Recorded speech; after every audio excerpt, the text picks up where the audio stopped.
네, 일단 관객분들께서 이 영화를 어떻게 보셨는지 궁금한데요. 일단 허정원 감독님과 안주 배우님 차례대로 인사 말씀 한 번씩 부탁드리겠습니다. 네, 안녕하세요. 저는 검은 소년에서 연출을 맡은 서정원이라고 합니다. 감사합니다. 네, 안녕하세요. 검은 소년에서 훈 역할을 맡은 안지호입니다. 반갑습니다. 네, 오픈 채팅방에 또 굉장히 많은 분들이 입장을 하고 계시는데요. 이야기 들으시면서 질문하시고 싶은 부분이나 아니면 영화 보시고 나서 남는 감상이나 전달하시고 싶은 이야기 전해주시면 좋을 것 같습니다.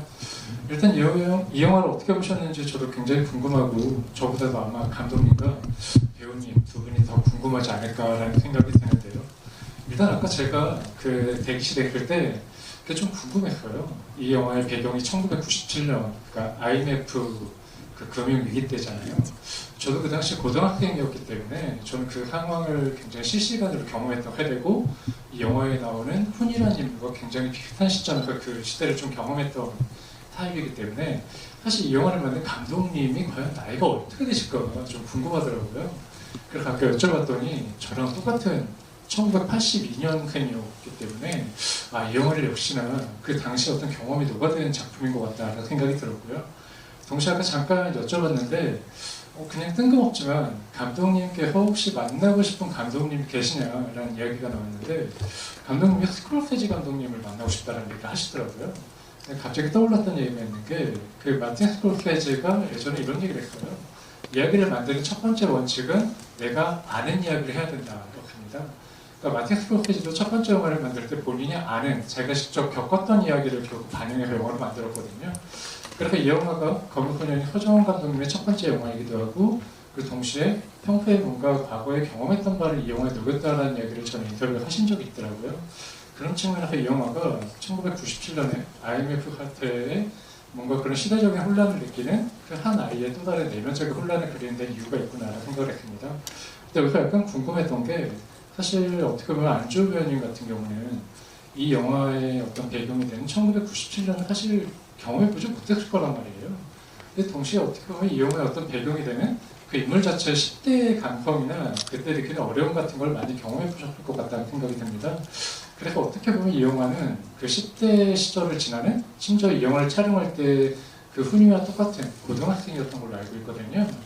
그래서 그 10대의 어떤 느낌을, 그리고 그 훈이의 어떤 어려움을 뭔가 보편적으로 이해하면서도 그 시대에 대한 좀 경험을 영화를 통해서 반대로 체험하게 되는 느낌이 있지 않았을까라는 생각이 들어요. 그래서 훈이라는 그 10대와 그리고 동시에 그 1997년을 경험하는 그 두 가지 상황에서 이 배우, 이 캐릭터를 연기하는 느낌이 어땠는지 궁금합니다. 안지호 배우님 말씀 부탁드릴게요.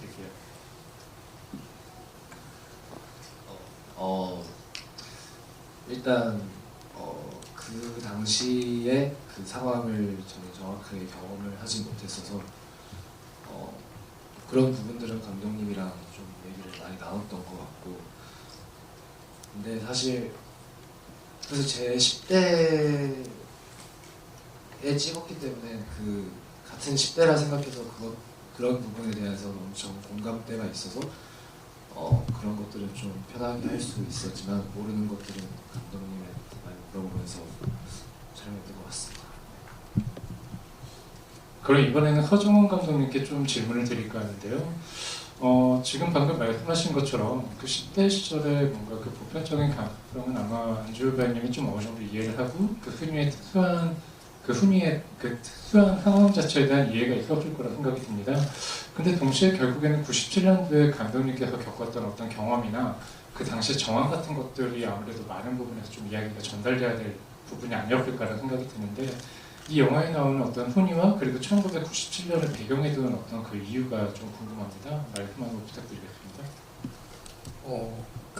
그 IMF 그 시절에는 어떤 정서적인 분위기가 굉장히 절망과 공포가 가득한 그런 사회였다고 생각이 들거든요. 그래서 지금 훈이가 겪고 있는 지금 이 내면적인 그 정서와 비슷하다는 생각이 들어서 그 시절로 훈이를 데리고 와서 조금 더 영화적으로 그런 공포와 절망 뭐 이런 무너짐에 대한 분위기를 좀 내기 위해서 그런 배경을 가지고 왔습니다. 한 가지 또 질문이 있는데요. 그 영화를 유심히 보셨으면 아시겠지만 영화에서 보면은 그 병태라는 친구가 훈이에게 일종의 믹스테이프라고 그러죠. 약간 그 라디오나 이런 곳에서 나오는 음악을 테이프에 녹음해서 선물하는 장면이 나옵니다. 근데 자세히 보면 그때 그게 빌보드 차트에서 1위를 했던 노래들로 채워져 있다고 하는데 약간 처음 노래가 아마 헐링기운의 노래일 거예요. 근데 그 옆에 자세하게 보면 굉장히 두꺼운 것이고 BTS가 적혀 있는 게 보이거든요. 저희가 약간 노림수가 아닌가 하는 생각이 들었는데 여기에 대한 어떤 의견이 궁금합니다. 예, 그 부분은 이게 아까 첫 번째 질문이랑도 연관이 되는데 그 어떻게 보면 지금 현재 시점에서 그 과거의 이야기를 저희가 그 보여주는 영화인데 이미 그 결과에 대해서는 알고 있다고 생각을 하거든요.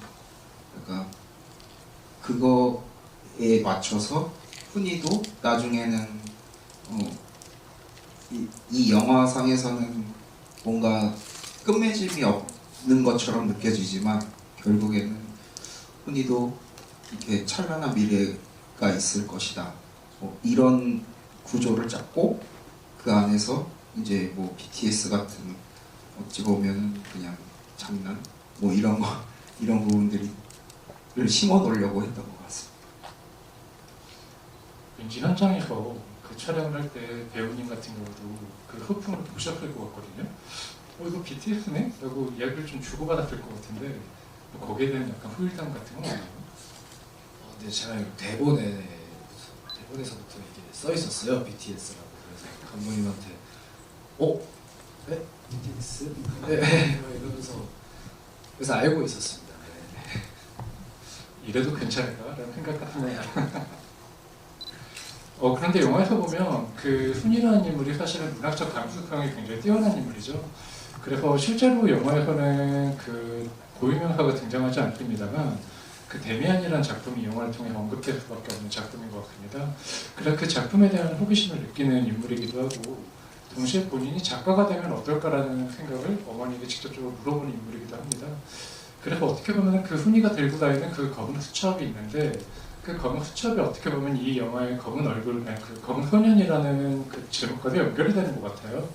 결국은 굉장히 어떤 검은 우물 같은 마음을 갖고 있지만 그 수첩을 펼쳐보면 굉장히 하얀 백지가 나옵니다. 결국 그 안에 내가 무엇을 채울 수 있느냐가 내가 가진 어떤 인생의 가능성 같은 것들을 대변한다는 느낌인데 사실 이 영화를 보면 훈이는 굉장히 좀 우울하고 좀 많이 어두운 상황에 갇혀 있잖아요. 근데 훈이가 이제 엄마와 만났을 때 굉장히 좀 밝은 면모가 많이 보입니다. 그래서 예를 들면 만약에 내가 작가가 되면 무슨 글을 쓸까 이런 질문을 하잖아요. 그리고 동시에 나중에 이런 기후도 나와요. 왜냐면 내가 할 수 있을까? 이런 질문을 어머니에게 추가로 물어봅니다. 이거는 약간 어떻게 보면 배우에 대한 질문일 것 같기도 해요. 지금 어떻게 보면 배우로 일을 해나가고 있는 과정에서 나름대로 굉장히 많은 기대를 할 수도 있고 동시에 또 한편으로는 남들 모르는 걱정을 할 수도 있다는 생각이 듭니다. 그러니까 훈이와 비슷한 거죠. 예를 들면 결국 내가 배우로서 어떤 역할을 할 수 있을까, 어떤 연기를 할 수 있을까라는 어떤 기대도 있지만 동시에 어떤 역할을 만나기 전에 내가 이거 할 수 있을까라는 불안 같은 것들도 가끔씩 있을 것 같다는 생각이 들거든요. 어떠세요? 배우 입장에서 그런 훈이의 마음과 좀 어느 정도 상치가 되는 부분도 있을 것 같은데 그 배우로서 살아가는 과정에서 그런 기대와 불안 사이에서 살아가는 건 어떤지 좀 궁금합니다.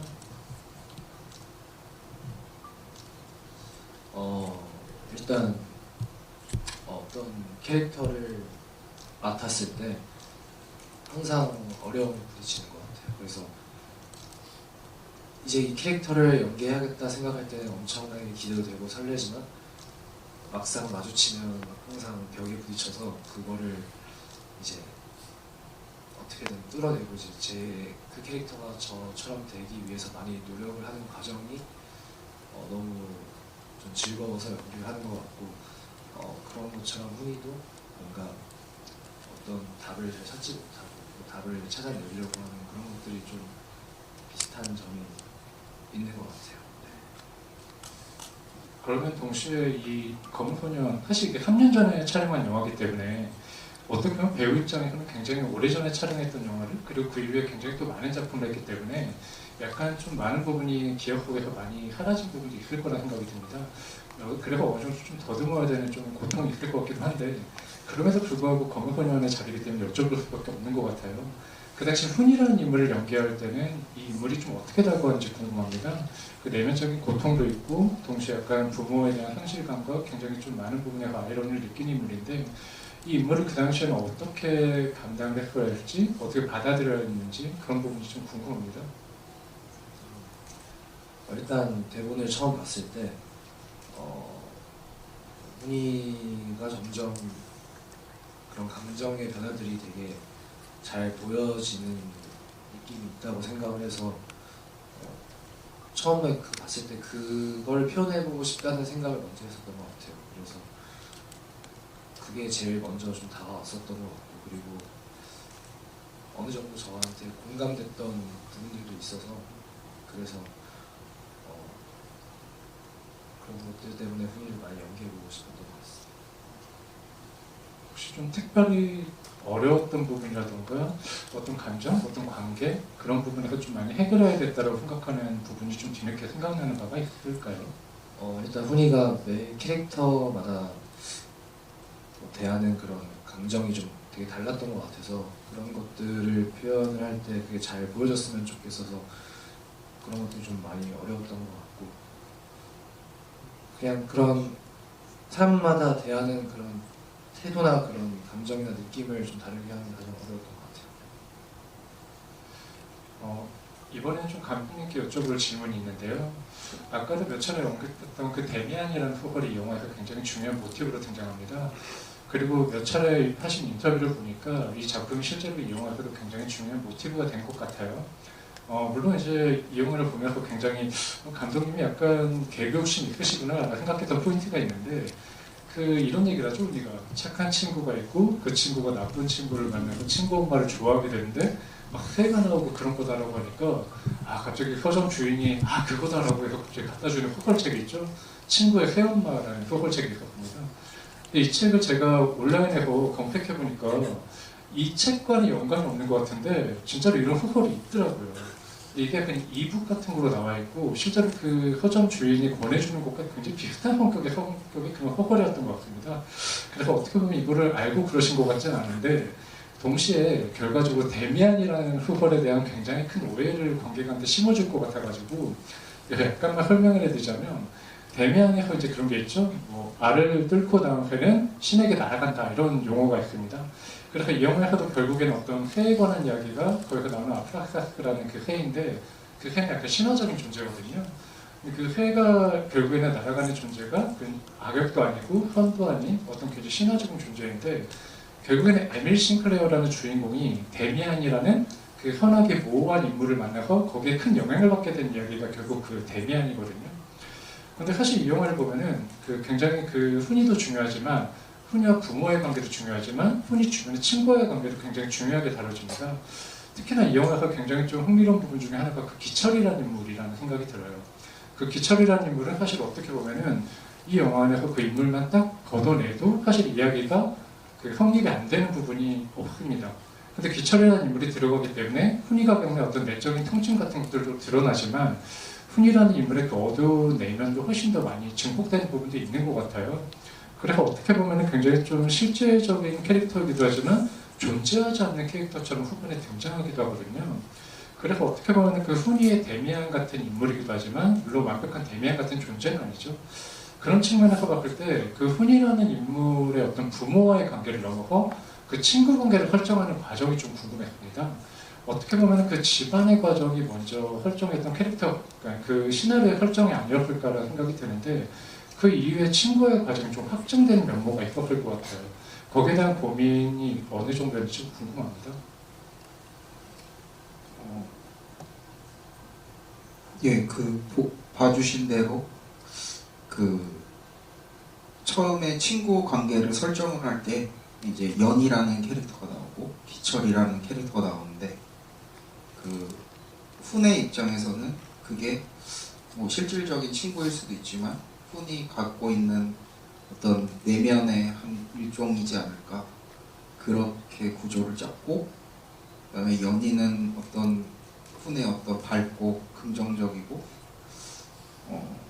그런 걸 대변하고 문학의 세계로 인도하는 안내자 같은 역할이라면, 기철은 뭐 거기에서도 나오는 것처럼 우리는 뭐 여기가 더 어울려 라는 식으로 또 그러니까 훈이 갖고 있는 어떤 폭력성 내지는 어둠 뭐 이런 부분을 대변하는 인물로 설정을 해서 마지막에 그런 것들을 뿌리치고 이제 훈이가 자기가 진정 원하는 어떤 장소로 도달하게 되는 그런 구조를 짰습니다.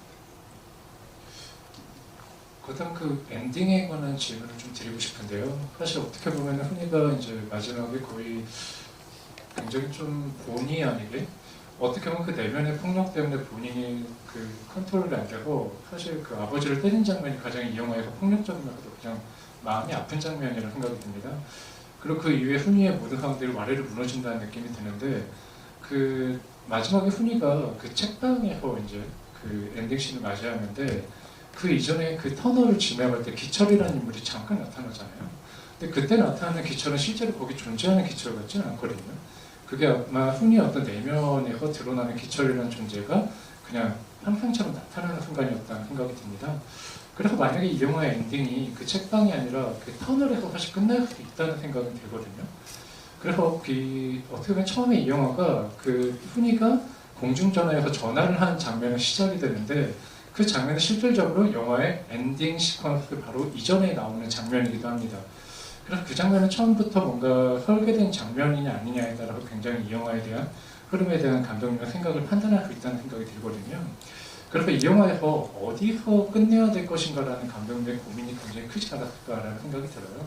그 마지막에 책방에서 끝내자고 했던 그 고민 이전에 그 공간에 대한, 그 엔딩 시퀀스에 대한 고민이 있지 않았을까라는 생각이 듭니다. 어떠셨나요?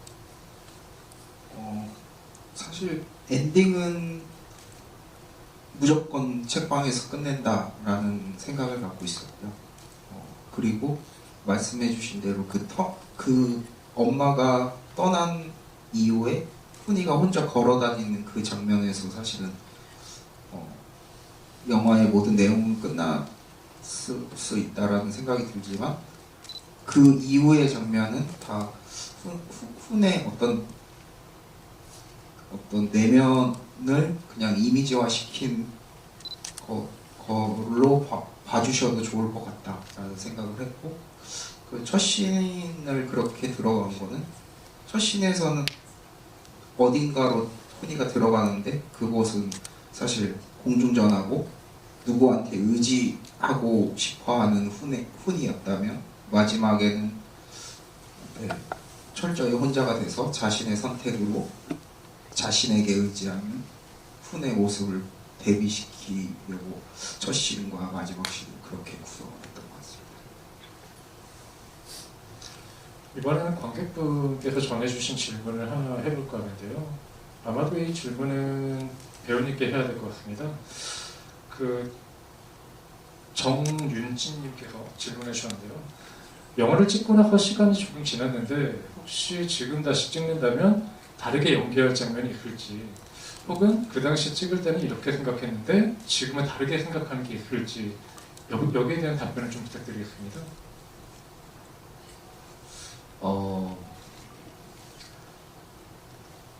지금 찍게 된다면 사실상 많은 것들이 조금 다를 것 같긴 해요. 근데 이때 찍었을 때는 사실 나이 때도 너무 비슷했고, 그래서 이때 저만이 느낄 수 있었던 그런 감정들이나 그런 느낌들이 있었던 것 같고, 지금 찍게 된다면 아직 뭐 얼마 지나지 않았지만 그때를 좀 떠올리면서도 많이 상상을 했을 것 같고, 뭐 지금 생각하면 좀 더 아쉬운 장면들도 있지만 이제 한다면 조금 더 잘할 수 있지 않을까라는 생각을 해봤습니다. 시간을 달리는 배우가 된다면 가능하겠지만 근데 동시에 그때 또 가능한 연기가 있고 또 사실은 이런 것도 있는 것 같아요.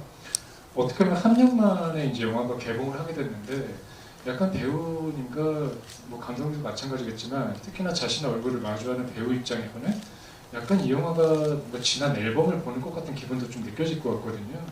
물론 또 이런 얘기를 하면 옆에서 굉장히 또 겸연쩍어 하시는 느낌이 듭니다만 그래서 어떻게 보면 우리가 10대 시절을 다시 볼 수 있는 그런 영화를 어떻게 보면 앞에 계시는 팬분들 입장에는 굉장히 좋은 선물이 아니었을까라는 생각이 들고요.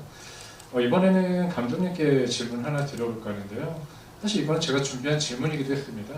저도 이게 굉장히 궁금했는데 영화에 보면은 그날의 어떤 사건에 대해서 약간 간접적인 언급은 되는데 실제로 그날 어떤 일이 있었는지 모르거든요. 그 문제의 그날은 훈이가 심지어 그날 자기가 신고를 했다라고 말하는 그날이고 추측하건대 아무래도 이제 부모님께서 굉장히 큰 어떤 싸움이 있지 않았을까. 물론 그게 싸움이었는지 일방적인 한쪽의 폭력이었는지는 알 수가 없습니다만 전자분은 약간 후자로 약간 추측되는 면도 있죠. 그래서 아마 이 부분을 질문하신 게 아닌가 싶어요. 피자 먹다 자는 무진님께서 질문해 주셨는데요. 안녕하세요. 영화를 재밌게 잘 봤습니다. 다름이 아니라 부모님에게 있던 일이 자세히 나오지 않았던 이유는 훈이의 감정선에 집중하려고 했던 것으로 짐작됩니다. 저보다 잘하신 것 같아요. 여기 나와서 진행을 하셔야 될 것 같은데 제가 오늘 하겠습니다. 그래서 질문을 하셨는데 혹시 그날 어떤 일이 있었는지 알 수 있을까요? 아마 이 질문하신 것 같습니다. 여기에 대한 이야기는 저도 좀 궁금했던 게 이거는 배우 입장에서도 연기할 때 좀 궁금했던 부분이었을 것 같거든요. 이건 아마 두 분이 같이 답변해 주셔도 좋을 것 같은데 일단 감독님께서 한번 답변 부탁드리겠습니다. 예, 저도 그런 그 추측하신 대로 어떤 그러니까 아빠의 일방적인 폭력이 있었고 그다음에 그걸 참지 못한 훈이가 이제 경찰에 신고를 한 상황을 설정을 했고요. 근데 그거를 영화에서는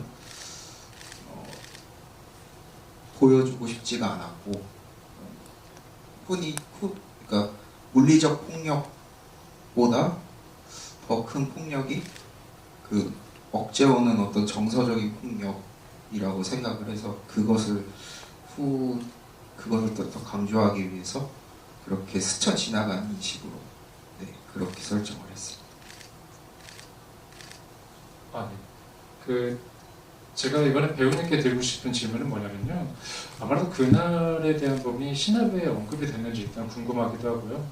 제 생각에는 그 부분을 영화에서 연출하지 않는 이유가 있다는 생각이 드는데 아마 배우 입장에서는 그날의 또 정보는 영화에 나오지 않아도 필요할 것 같다는 생각이 들어서 아마 거기에 대한 좀 질문을 주고받지 않을까라는 생각이 들거든요.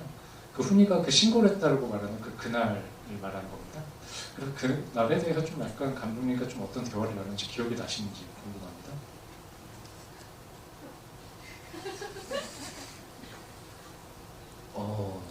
네.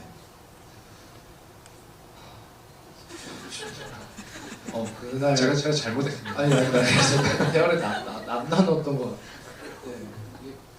대화를 안 나눴었던 거. 생각 대화를 어떻게 나눴다 해야 되나 뭔가 생각을 했는데 안 나가셨다고 하셨습니다. 안 나눴었던 것 같습니다. 죄송합니다. 사실 그 부분에 대해서 약간 부연을 하고 싶은 게 있는데 이거는 하나의 선택인 것 같아요. 예를 들면 그날의 부분을 영화에서 만약 연출했다면 그게 아마 현재 시점에서 플래시백 연출을 해야 됐을 겁니다. 그러니까 만약에 그날 내가 흔히 현재 시점에서 과거를 돌아보는 플래시백 설정이 있는데 그걸 관객한테 직접적으로 보여주게 됐다면 아마도 뭔가 많은 것들이 선명해지긴 하겠죠. 하지만 그게 너무 선명해지기 때문에 방금 질문해 주셨던 분의 어떤 이야기처럼 지금 현재 심리 상태 같은 것들이 많은 호기심들이 떨어져 나갈 수 있는 선택이었을 겁니다.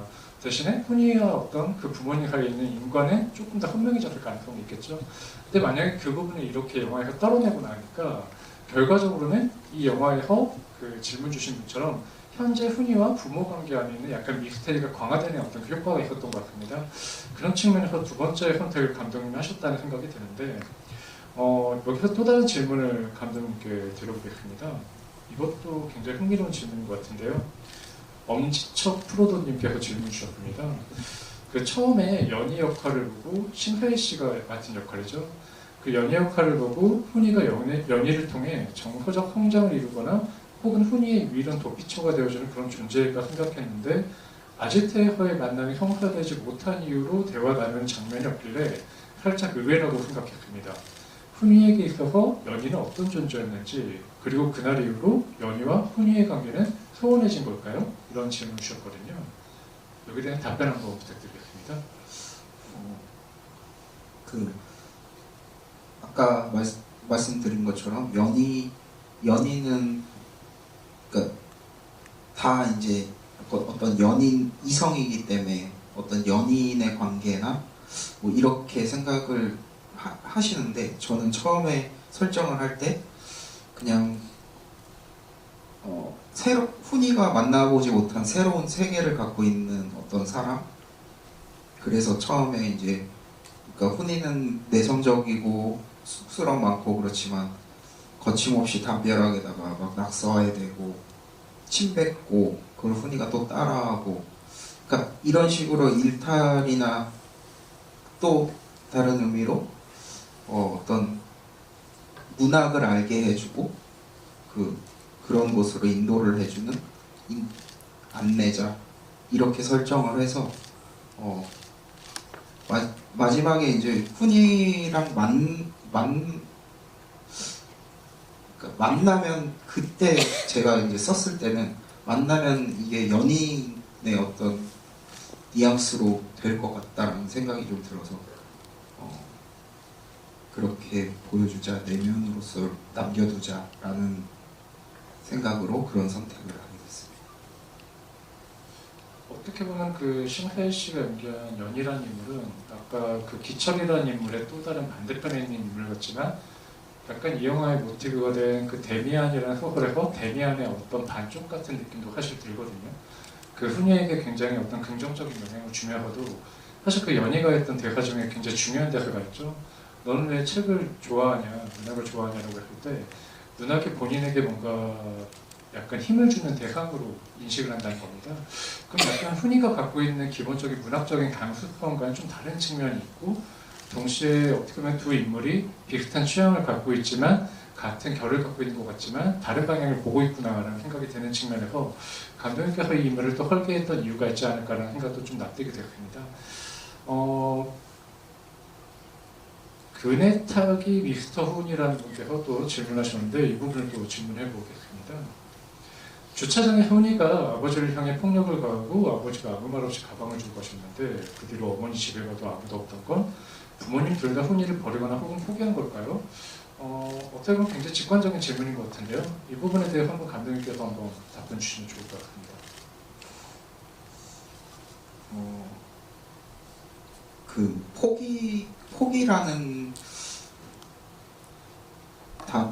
포기라는 건 아니고, 왜냐면 어머니도 그 전에 어쩌면 이런 비슷한 사건이 있었고 또다시 찾아올 수 있는 부분이라고 생각을 했고, 거기서 이제 엄마랑 아빠가 훈이한테 그 다른 거 걱정하지 말고 너 생각만 해, 너 생각만, 이런 대사를 똑같이 훈이한테 하는데,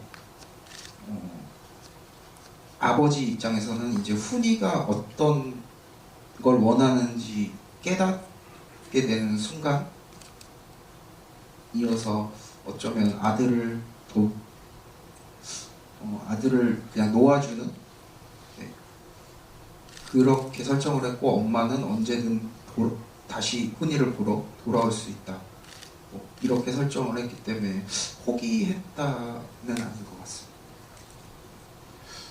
개인적인 견해를 좀 덧붙여보자면 사실 그 순간에 이제 훈이 아버지가 굉장히 큰 충격을 받았을 거라 생각이 들고요. 어떻게 보면 이제 어른이든 아이든 뭔가 그 나이의 연령대에 있어서 굉장히 자기 선택이 명확할 수 있다고 생각하지만, 제가 만약에 부모님이라면 자식이 저의 뺨을 때린다라고 생각했을 때 화도 굉장히 나겠지만 굉장히 어떤 마음이 와르르 무너진 느낌이 있을 것 같아요. 그건 훈이 아버지가 평소에 어떤 사람이었냐가 중요하지 않은 것 같고, 그 순간에 나름대로 자기 나름의 방식으로 자식을 사랑한다고 느꼈을 텐데, 그런 방식 안에서 본인이 결국 아무것도 할 수 없는 존재라는 절망감이 굉장히 크게 올라왔을 것 같습니다. 그래서 결국 그 순간에 훈이 아버지가 훈이에게 가방을 주는 행위는 포기를 한다든가 혼을 놓는 행위가 아니라 그냥 본인이 이 아이에게 아무것도 할 수 없는 존재구나라는 생각을 했을 것 같아요. 그래서 아마도 본인이 놓아주면 알아서 엄마가 챙기겠지라는 생각을 했던 당신도 있었을 것 같습니다. 역설적이지만 어머니는 또 반대로 그 훈이를 자기가 데려가겠다고 했는데 훈이가 아버지를 걱정을 하고 아버지 곁에서 결국 이 아이가 떨어져 나오지 않을 것이라는 또 생각을 하는 거죠. 어머니는 어머니 입장대로 훈이가 자기가 놓아주면 엄마한테 갈 거라 생각하는데 그때 이미 훈이의 그 혼을 둘 다 놓아버린 상태이기 때문에 그때 당시 훈이가 그래서 난처할 수밖에 없는 부분이었던 것 같아요. 그리고 그때 당시 훈이가 판단할 수 없는 부분은 결국 어린아이이기 때문에 이 아이가 하는 판단은 결국 사실은 부모가 훈을 잡아주는 것밖에 없는데 자꾸 사실 이 영화에서 훈을 잡으려고 하는 거는 부모가 아니라 훈이잖아요. 그러니까 부모는 각자 훈이만 잡으려고 그러는데 훈이는 사실 부모 양쪽을 다 잡으려고 노력했던 유일한 인물이기도 합니다. 그래서 이런 얘기가 나오죠. 그 부모님이 각자 훈이에게 해준 얘기가 있는데 너 자신만 생각하라는 얘기를 훈이에게 공통적으로 합니다. 아빠도 하고 엄마도 합니다. 근데 역설적이지만 훈이가 나중에 아빠한테 강변하는 게 있죠. 왜 내가 뭘 원하는지는 아무도 물어보지 않냐 이런 얘기를 하는 겁니다. 이게 어떤 의미냐면 부모님은 사실 훈이를 걱정하는 것 같지만 이 아이가 실제로 무엇을 원하는지 잘 관심이 없을 수도 있고 아니면 관심이 있다고 해도 들어주고 싶은 마음이 별로 없는 거예요. 이런 측면에서 봤을 때 훈이가 굉장히 외롭고 고독할 수밖에 없는 캐릭터라는 게 좀 느껴지는 측면도 있죠. 여기서 하나 또 질문을 드리고 싶은데 사실 이거는 연기적인 측면인 것 같아요. 이건 어떻게 보면은 그 현장에서 가장 어려운 순간이 아니었을까 싶은데 그 아버지로 연기하시는 안내상 배우님을 그때 사실은 이제 주먹을 날려야 되는 상황이잖아요.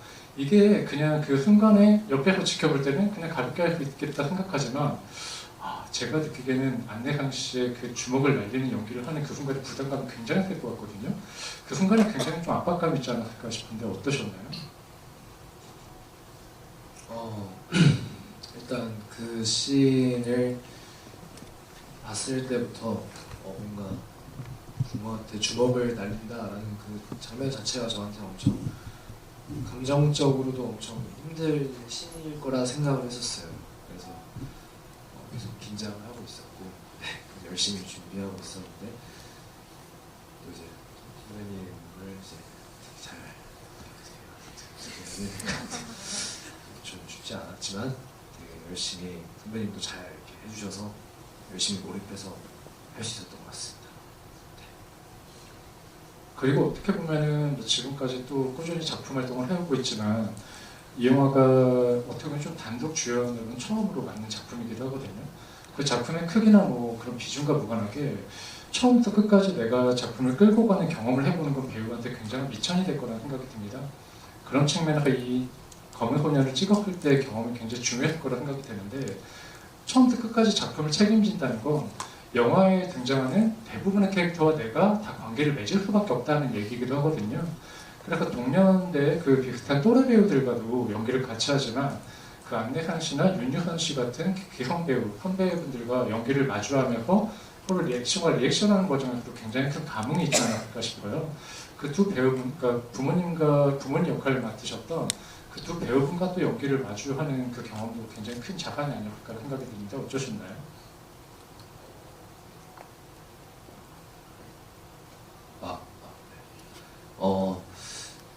일단 선배님들이랑 촬영을 할 때는 되게 많이 도움을 받았던 것 같아요. 또 이렇게 처음부터 끝까지 이렇게 이끌고 가야 되니까 많은 부담감도 있었는데 선배님들이랑 할 때는 선배님들이 되게 잘 주시니까 뭔가 잘 받을 수 있었던 것 같아서 오히려 더 편하게 많이 배우면서 했었던 것 같아요. 네. 또 다른 질문 하나를 읽어볼까 하는데요. 방금까지만 해도 오였는데 관객으로 이름이 바뀌었습니다. 네. 일탈 행위를 술이나 담배 같은 탈선 행위가 아니라 침뱉기나 그래비티로 설정한 이유가 있냐라고 질문하셨고요. 여기에 대한 답변 한번 감독님께 해주시면 좋을 것 같습니다. 그러니까 처음부터 약간 그 청소년물이라고 해요. 그런 데서 나오는 어떤 것들은 좀 피하고 싶다는 생각이 좀 있었습니다. 그래서 어차피 훈이도 갖고 있는 끊임없이 시를 지어내고 뭔가 표현하려고 하는 욕구가 있는 친구여서 그 연희라는 친구도 비슷한 아까 말씀하신 대로 비슷한 성향을 갖고 있어서 그렇게 표현하는 것들 그런 것들을 네 그렇게 생각했던 것 같습니다. 어떻게 보면은 또 사실은 그 훈이 외에도 기철이라는 인물을 훨씬 더 좀 뭐랄까 그 탈선을 하는 장면을 막 좀 적극적으로 묘화할 수도 있다는 생각이 들거든요. 근데 또 그런 부분도 또 묘화를 크게 안 하신 것 같아요. 그리고 기철이라는 인물이 어떻게 보면 약간 위협적인 인물이고 그 얘기를 약간 그 병태의 어떤 입을 통해서 이야기를 하기도 하는데 그 인물의 어떤 수위를 조절하는 문제에 대한 고민도 있었을 것 같습니다. 어떠셨나요? 네, 애초에 아까 말씀드렸다시피 애초에 그런 너무 높은 수위의 폭력이나 어떤 비행적인 장면들은 최대한 배제하고 싶고 이 영화에서 중요한 거는 그런 것들을 보여주는 게 아니라 손의 감정과 그 상황들을 보여주는 거라고 생각해서 그런 것도 사실 스쳐 지나가는 식으로 네, 그렇게 표현을 했던 것 같습니다. 이번에는 예령님께서 남겨주신 질문을 한번 해볼까 하는데요. 배우님도 평소에 그 책 읽는 것을 좋아하셨는지 그리고 좋아하시는지 그리고 학창 시절에는 어떤 과목을 제일 좋아하셨는지 뭐 학장 수학 이런 건 아니겠잖아요. 네. 어떤 과목을 제일 좋아하셨는지 여쭤봅니다. 네. 저는 일단 책을 좋아하지 않았는데 이제부터 열심히 읽으려고 하고 있고요. 네, 이제부터 열심히 읽으려고 노력을 하고 있는 중이고요. 그리고 학창 시절에는 미술이랑 체육을 좋아했던 것 같아요. 네, 재능을 좋아했던 것 같습니다. 다행히 핵장 수업은 아니네요. 더불어서 이제 감독님께도 비슷한 질문을 하나 드리고 싶은데요. 아까 제가 훈이가 그 자기가 작가가 되면 어떤 글을 쓸지라는 고민을 했다라고 말씀드렸잖아요. 근데 동시에 그때 어머니가 이런 얘기를 합니다. 이제 그때 훈이한테 어머니가 이런 얘기를 하죠. 왜 작가가 되고 싶냐라고 했더니 그냥 뭘 찾을 수 있을 것 같다라고 했죠. 그래서 그게 뭐냐라고 했더니 훈이가 이런 말을 하죠. 그걸 모르겠다. 그래서 찾아봐야지라고 합니다. 어떻게 보면 이제 감독님께서 그 검은 소녀는 처음으로 이제 연출하신 첫 장편 영화잖아요. 그래서 어떻게 보면 첫 장편 영화는 결국에는 내가 하고자 하는 이야기를 할 수 있지만 내가 어떤 이야기를 할 수 있을지 처음으로 찾아낸 이야기일 가능성이 있는 거거든요. 어떠셨나요? 이번 영화를 만들면서 결국에는 내가 어떤 이야기를 하고 싶었던 이야기를 해냈는지 아니면은 이 영화를 찍기 위해서 찾아낸 이야기인데 결국 이 영화를 통해서 또 다음에 하고 싶은 이야기가 생겼을 수도 있고요. 그런 어떤 감독으로 창작적으로 어떤 계기가 됐는지 그 과정이 좀 궁금하기도 합니다.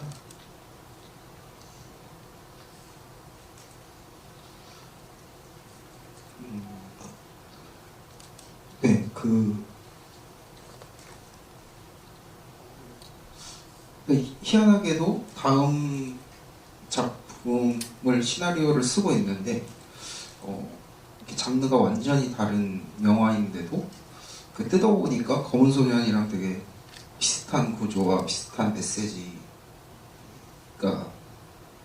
나오더라고요. 그래서 저는 이제 이번 영화 첫 장편 영화를 찍을 때 정말 진솔한 마음으로 응원하는 마음으로 영화를 만들었을 뿐인데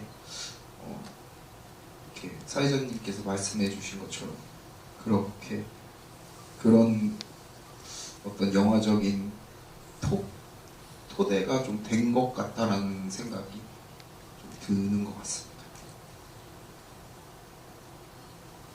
결국에는 그 창작물이라는 건 결국 대중을 향해서 나아가는 것이기도 하고 만인에게 사랑을 받아야 되는 보편성을 갖고 있기도 하겠지만 결국 그 안에는 창작자가 지어낸 굉장히 특수한 자기만의 방이 있을 수도 있다는 생각이 듭니다. 그래서 대중적으로 이런 부분까지 모든 것들이 소통이 안 될 수도 있지만 창작자 입장에서는 그 방을 통해서 뭔가 내 다음 단계나 혹은 지금 내가 만들어낸 것에 대한 그런 안위나 어떤 불안 같은 것들을 가져갈 수 있는데 이런 것들이 결국 다음 창작에 대한 굉장히 중요한 계기가 되고 동기가 되는 게 아닐까라는 생각이 들어요. 검은 소년 이외에 감독님이 어떤 작품을 만드실지 궁금한 것도 그런 측면이 있고요. 이 부분에 대한 질문 하나 드릴까 하는데요. 저희가 이제 끝날 시간이 거의 다 돼서 한 10여 분 정도 남아서 아마 질문 한 2개 정도 더 읽고 끝나지 않을까라는 생각이 듭니다. 일단 그 양가원님께서 해주신 질문인데요. 마지막 터널 장면에서 훈이가 아무런 응대도 하지 않고 어깨를 붙잡히면 뒤를 돌아주고 그동안 걸림돌이 되어왔던 존재를 상상하며 빤히 보다가 다시 자신의 길을 걸어가 서점으로 향해 마무리하잖아요. 이 점에서 터널 속의 감정은 어떠했는지 궁금하다는 질문을 주셨고요. 결국에는 유일한 도피처가 된 서점에서 엔딩을 맞이하는데 이는 훈이가 책을 읽고 글을 쓰며 미래를 이끌어 나갈 수 있는 가능성이 있다는 건 표현된 걸까요? 라는 질문을 주셨습니다. 아마도 마지막에 그 서점에서 끝나는 게 어떻게 보면은 글을 쓰면서 작가가 되는 그런 미래를 꿈꾸는 게 아닐까, 그런 가능성이 있다는 표현이 아닐까라는 질문을 주신 것 같아요. 이 부분을 좀 배우님은 어떻게 해석을 하시는지 한번 말씀 주시면 좋을 것 같습니다. 일단 터널 씬을 찍을 때의 감정은 이제 뭔가 나도 나의 길을 가자라는 느낌이 있었고 거기에 또 기태가 잠깐 등장했었잖아요. 그때 무시하고 갈 때도 기태와 다른 방향으로 갈 거다. 나만의 길을 가겠다라는 느낌을 좀 주고 싶었어요. 그리고 서점은 이 영화에서 훈이가 가장 자신만의 안식처 같은 느낌이라고 생각을 했어서 마지막은 그냥 훈이도 자신도 모르게 자기가 가장 편한 곳에 가서 뭔가 새롭게 다시 시작해보자라는 느낌이었던 것 같아요. 이 부분에 대해서 감독님께서 한번 답변 부탁드리겠습니다. 예, 그 질문에 답이 다 있었던 것 같은데, 네, 그렇게 딱 질문하신 내용처럼 연출을 했고, 마지막에 이제 기철이랑 이렇게 헤어지는 장면은, 기철이는 이제 폭력을 대변하는 그런 인물이고, 아버지랑도 연결이 된다고 생각을 하거든요. 그래서 모든 부정적인 것들을 끊어낸다는 의미를 뒀고, 그 지호 배우한테도 그런 식의 어떤 끊어내는 날카로운 그런 느낌을 좀 줬으면 좋겠다라고 디렉션을 줬고, 그리고 서점은 서점 작가가 꼭 되고 유명한 사람이 되고 그것도 중요하지만 저는 어찌됐건 자기 안에서 옳은 선택을 하고 그 안에 그 안으로 들어갔다는 것 자체가 훈한테는 그것만으로도 이제 제 입장에서는 응원하고 옳은 선택을 했다고 생각합니다. 여담이지만 이 영화를 보시고 그 서점이 어디인지 궁금하신 분들은 인천 동구 금곡동에 가면 한미서점이라고 있습니다. 실제로 운영하는 서점으로 알고 있어요. 그리고 실제로 거기 찾아가시면 검은소년의 어떤 촬영지를 찾아볼 수 있다는 생각이 들고요. 그리고 이제 이 말씀을 드린 이유가 이 영화가 사실 굉장히 곳곳에서 로케이션을 했더라고요. 이 영화를 촬영한 그 학교 배경은 대부분 춘천도에서 촬영하신 걸로 알고 있고, 심지어 2020년에 폐교했던 청남중학교에서 촬영을 하고, 동시에 청남초등학교로 충주시 있는 학교에서 촬영하신 걸로 알고 있습니다. 동시에 그리고 아까 한미서점 이야기를 했지만 거기 중요한 장면이죠. 아버지가 이제 술에 취하는 그런 단계를 보여주는 석정 껍데기 소금구이집 이것도 아마 인천에서 촬영하신 걸로 알고 있어요. 그 외에도 다른 지방에서 여타 촬영을 많이 하신 것 같은데, 이런 독립영화들은 사실 팩토리 촬영을 하기가 어렵기 때문에 제작 여건상 이런 로케이션 헌팅이 굉장히 중요합니다. 그래서 얼마만큼 발품을 팔았느냐가 이런 영화의 또 완성도를 높이는 하나의 비결이죠. 그래서 이 영화의 또 로케이션 현장을 만들어내는 그것을 헌팅하고 섭외를 하는 과정도 굉장히 어려웠을 것 같거든요. 거기에 대한 또 이야기도 한번 해주시면 좋을 것 같습니다. 네, 아무래도 저희 영화가 되게 작은 영화여서 예산에 좀 한계가 있었고, 그래서 최대한 거기다 더해서 이제 시대극이기도 하니까 더 힘들었는데, 그러니까 최대한 낡고 뭔가 좀 어둡고 그런 느낌, 서점 빼고 그런 데를 최대한 찾아보자고 했고, 여러 군데를 발품을 팔아서 돌아다니고 고생 끝에 이제 허락을 구했던 그런 경험이 있습니다.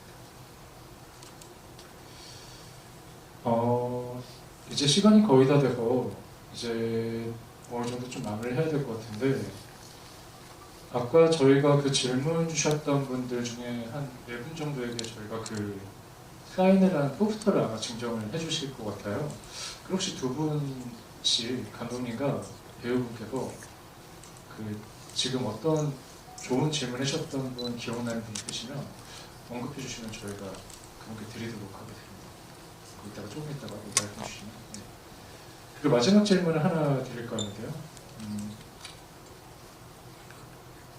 이 부분은 굉장히 저도 흥미롭다고 생각한 부분인데, 최혜린님께서 질문 주셨습니다. 흔히 적은 글은 부정적이고 위험한 것처럼 보이지만 자신 내면의 부정한 면을 없애고 싶다는 의미로 다가왔습니다. 앞으로 훈이는 어떤 글을 쓰게 될지 궁금합니다. 동아리에서 쓴 글과 같이 자신을 표현하는 글을 쓰게 될까요? 이 부분은 아마 감독님께서 답변을 주신 게 좋을 것 같은데, 사실 훈이가 나중에 굉장히 좀 잔인한 어떤 느낌의 글도 쓰잖아요. 그 눈이 하나밖에 없는 고양이를 커터칼로 결국 만져주려는 그런 이야기를 쓰기도 했는데, 어떻게 보면 훈이가 그런 생각을 갖고 있다기보다는 거기서 결국 창작적인 모티브를 얻어내는 작가가 되는 어떤 하나의 역량을 보여주는 부분이라는 생각도 듭니다. 그래서 훈이가 과연 작가가 됐다면 어떤 작가가 될지, 어떤 글을 쓰게 될지 이런 부분에 대한 이야기인 것 같아요.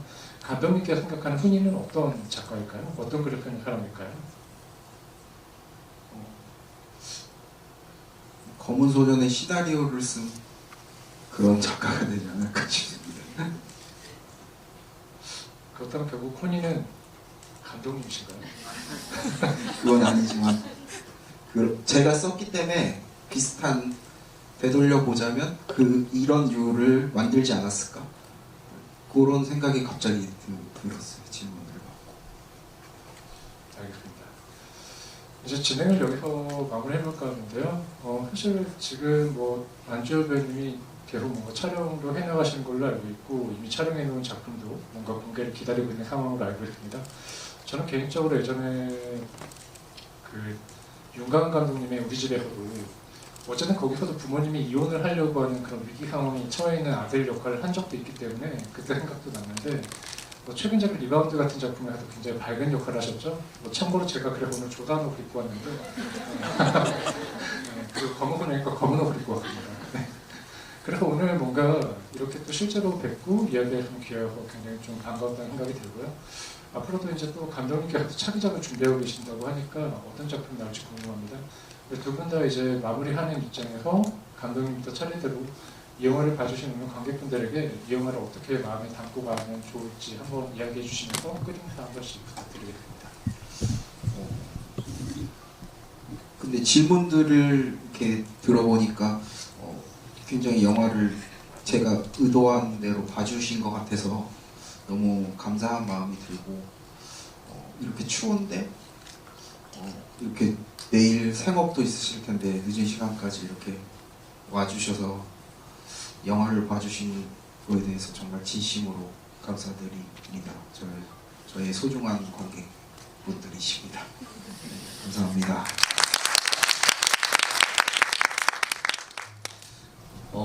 오늘 막 날씨 비도 오고 되게 안 좋은데 이렇게 귀한 발걸음 해주셔서 정말 감사드리고요. 오늘 가시는 길도 조심히 들어가셨으면 좋겠습니다. 와주셔서 감사합니다.